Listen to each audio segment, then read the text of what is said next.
everybody, Mike DeSepoli, Heritage Financial Advisory. Welcome to Heritage Insider Weekly for Friday, August 29th, 2025, the Labor Day weekend edition of Heritage Insider Weekly. We are back to update you again on the markets and the economy.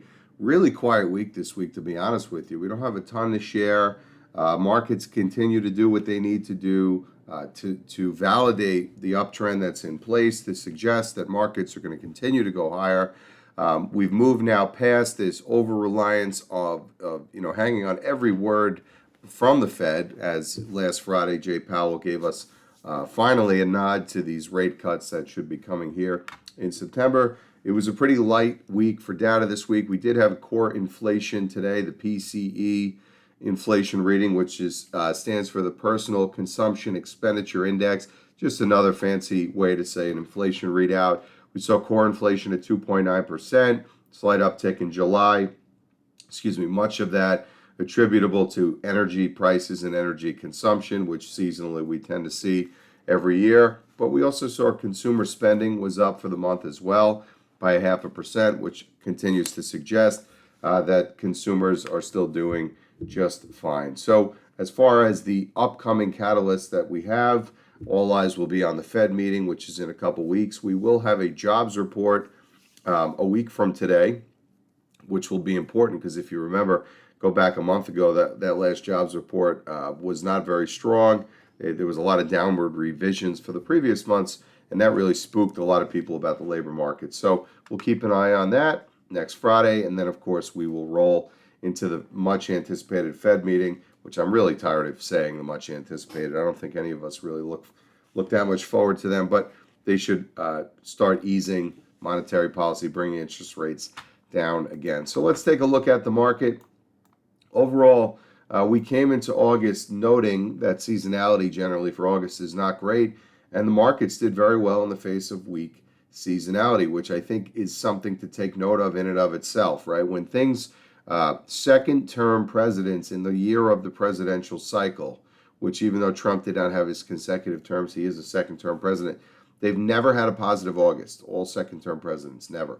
And even with today's small little sell-off here, we're still going to have a positive month with major indexes tacking on gains across the board, as well as many leading stocks having really strong months. So I think, it's not always the seasonal patterns that matter, but how the market reacts to those seasonal patterns. And we saw a lot more strength here in August than I think many expected. So we can see the market did have volatility in August, which is something that investors have really become accustomed to over the last number of years. A lot of alternating between green days and red days, right, up and down and up and down. But overall, ground was gained. You can see even this week, we had a nice little midweek rally, Tuesday, Wednesday, Thursday, and then a little sell-off here on Friday.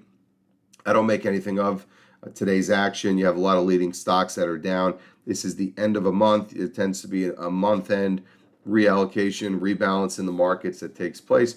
Also, if we're being honest, almost nobody on Wall Street is working today.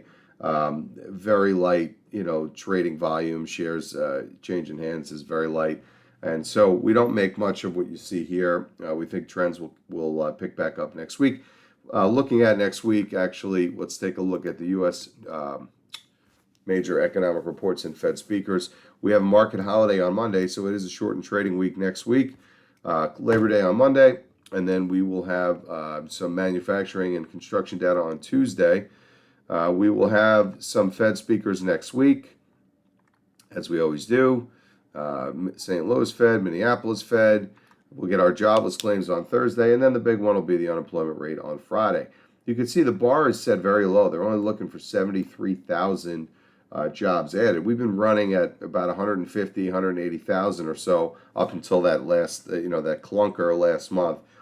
So perhaps in our view, this is a scenario. The bar is set very low. I think markets will exceed that, but we'll wait and see next Friday at 8:30 how that all comes to be. So overall, a shorter update this week.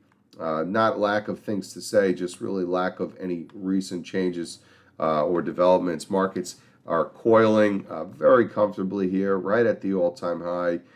Very neat and tidy behavior. This is exactly, folks, what you want to see at all-time highs. You don't want to see expansion of range and expansion of volatility. Leading stocks continue to lead. Some stocks, namely like Apple, which had really sat out, the earlier part of the year, have really come into focus here, have started to turn it on. So we think the market is healthy. The market looks good. We are set to see interest rates fall, which is another positive for the market, as market participants are really dumping a lot of money into capital expenditures, and lower rates will help them finance those future growth costs. So all in all, markets look good. You know where we think we're headed. Targets have been met. Our new target in sight is our end of year target, which is going to be anywhere around that 72 to 7,500 level on the S&P. That may prove to be too conservative. Time will tell. But we're looking for an acceleration of the trend coming up here soon after some seasonal chop. A lot of people talking about how September is going to be horrible. And the more people talking about that, in our view, the better. Keep everybody else off balance so we can take advantage of it. So if you have any questions, of course, reach out to us. We're always here to talk to you about anything that matters with your money. We hope you have a great day and a happy Labor Day weekend. And we will see you back next Friday to give you all the updates you need on Heritage Insider Weekly. Take care.